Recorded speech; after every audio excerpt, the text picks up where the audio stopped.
Paramount Plus's original series, The Lawman, Bass Reeves, follows a legendary story of one of the first black U.S. deputy marshals. From his time as a slave, following his subjugator into battle during the Civil War, to being on the run after assaulting that very same man who kept him in bondage, to being deputized as a U.S. Marshal. This story is a wild ride. It takes massive swings while firmly keeping its feet grounded in reality. Bass's rise out of bondage to being a lawman is always told with a careful hand to not become too fantastic. The journey is incredible, but believable. At first, I was worried that the show was stretching the content a little bit too thin. It takes some time before Bass actually becomes a lawman. The setup leading to this appointment is fascinating, and it's absolutely crucial to the rest of the season as well as Bass's individual journey. As the series went on, I no longer thought the content was being stretched too thin, but I wanted to spend more time with Bass. The depictions of slavery in the U.S. South at the tail end of the Civil War are handled very well.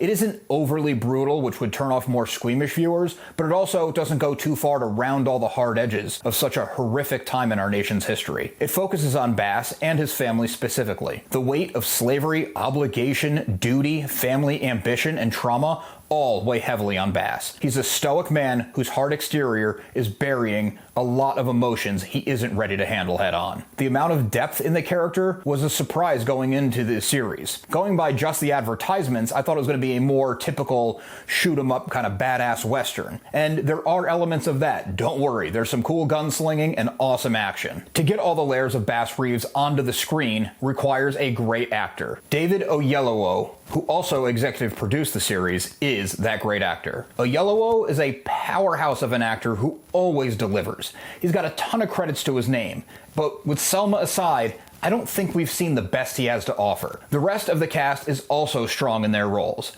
Dennis Quaid, Donald Sutherland, Shea Whigham, and Barry Pepper all bring gravity to their roles. There's a few less familiar faces, to me anyway, and they round out Bass's inner circle. Lauren E. Banks plays Bass's wife Jenny, Demi Singleton plays Sally Reeves, Bass's eldest daughter, and Forrest Goodluck plays Billy Crow, a young man Bass takes under his wing. These characters each get their own trajectories that are true to the setting, but they also have the deeper human feeling that makes Bass such an interesting character. We get to go on personal journeys with them as well, though they don't go quite as deep as Bass's. It's unclear at this time if there's going to be a second season of this excellent western. The show is credited as a limited series. The story was told in a way where audiences are given a satisfying ending, but given Reeves' character and legacy, there is room to continue. There's also some rumors online that The Lawmen is going to be an anthology series where each season focuses on a new individual, with Bass Reeves kicking it off. If you haven't guessed by now, I've alluded to it a few times, Bass Reeves was a real guy. He was born in 1838 in the South, and after the Civil War, he did indeed become the first African-American deputy U.S. Marshal west of the Mississippi River.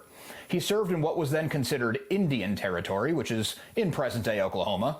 His dedication to the job and a lifetime of striving for the moral good let Reeves apprehend over 3,000 felons. He shot and killed 14 people in self-defense. While these are real facts, the series celebrates more of the legend of Bass Reeves than sticking strictly to historical accuracy. All episodes of The Lawmen, Bass Reeves are currently available on Paramount Plus, and I highly recommend you check them out.